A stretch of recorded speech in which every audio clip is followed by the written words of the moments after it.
جی آج ہم نے جو یہ مجلس بلائی تھی، یہ اس کا سب سے بڑا مقصد مدعا اور مقصد یہی تھا کہ ہم نے ایک آل کشمیر ٹرانسپورٹ کوآرڈینیشن کمیٹی بنائی ہے، جس میں مسٹر محمد یوسف طارغامی صاحب سی آئی ٹی یو کے جو اسٹیٹ پریزیڈنٹ ہیں، اس میں Mr Jagdish Rai Sharma general secretary C I T U کے ہیں، روہت شیٹی صاحب پریزیڈنٹ ہے J and K N R H M کے، تو باقی بھی ہمارے ایسوسیشنز ہے جیسے all Kashmir tempo associations, mega tourist taxi associations, تو سب نے ایک کوآرڈینیشن کمیٹی بنائی اس وجہ سے کہ یہاں پہ آپ کو پتہ ہی ہے کہ بہت سے مسئلات کا ہمیں سامنا کرنا پڑ رہا ہے،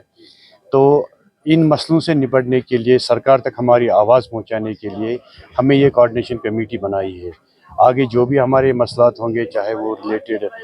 پرائیویٹ وہیکلز کے متعلق ہو، چاہے ہوٹلیئرز کے متعلق ہو، چاہے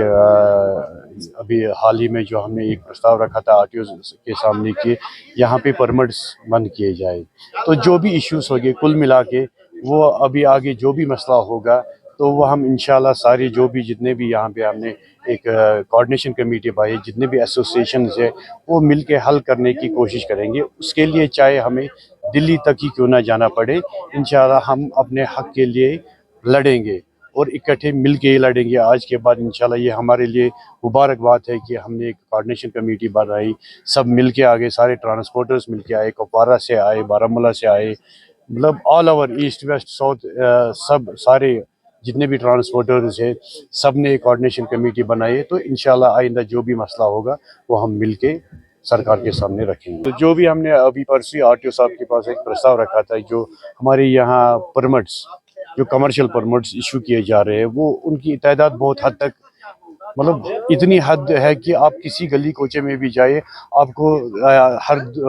2 گاڑی کے بعد ایک کمرشل گاڑی ملے گی۔ اب یہ صحیح بات ہے کہ یہاں پہ روزگار کم ہے، لیکن اگر وہ چیک کرنے پہ آئے تو اس میں ناجائز فائدہ بہت سارے لوگ اٹھا رہے ہیں، جیسے بزنس مینز، یہاں کے جو گورنمنٹ ملازم ہیں انہوں نے گاڑیاں لے رکھی ہے، 2-2 3-3 گاڑیاں، جو بڑے بڑے بزنس ٹائکونز ہیں انہوں نے 10-10 12-12 اپنا ایک ٹرانسپورٹ بنایا ہے۔ اس حساب سے میں گزارش کرتا ہوں یہاں کے آر ٹی او صاحب سے، ٹرانسپورٹ کمشنر صاحب سے کہ مہربانی کر کے یہ پرمٹس پہ روک لگا دیجیے تاکہ ہماری روزی روٹی بچ جائے، جو اسی پہ ڈیپینڈ ہے ہم جیسے ڈرائیورز۔ تو مہربانی ہوگی ٹرانسپورٹ کمشنر صاحب کی کہ اگر وہ ہماری یہ بات کا غور و فکر کرے اور ہمارے جو کمرشل پرمٹس ہیں ان پہ روک لگائے۔ نہیں بالکل جی، ہماری بھی یہی امید ہے کہ وہ سنیں ہماری باتیں، ہمیں مطلب آشواسن دے۔ ویسا ہی ہوا، انہوں نے ہمیں آشواسن دیا، جو بھی ہمارے مدعے تھے ہم نے ان کو لکھت دیے ہیں اور کچھ زبانی بھی بولے، اور یہ جو ہماری جو آج کی جو میٹنگ تھی، جو ہمارا ایونٹ تھا، وہ تھا آل کشمیر کوآرڈینیشن کمیٹی، جو ہم نے آج ایکجٹ کیا ہے، سارے جتنے بھی ٹرانسپورٹر ہم بکھرے ہوئے تھے، تو آج ہم نے مطلب ایکجٹ ہوئے، ہم ایک دوسرے کے ساتھ ایفیلیٹڈ ہوئے۔ تو اب ہماری یہی مدعے ہے کہ جو بھی پرابلمس ہوتے ہیں ہر ایک ڈرائیورس کو گراؤنڈ لیول پر جو فیسز کرنے پڑتے ہیں، ان ڈرائیوروں کی آواز بنے ہم، ان کے لیے لڑے ہم، اور انشاءاللہ تعالیٰ تب تک بھی ہم نہیں بیٹھیں گے جب تک ہم ڈرائیوروں کا اپنا حق نہیں دلائیں گے۔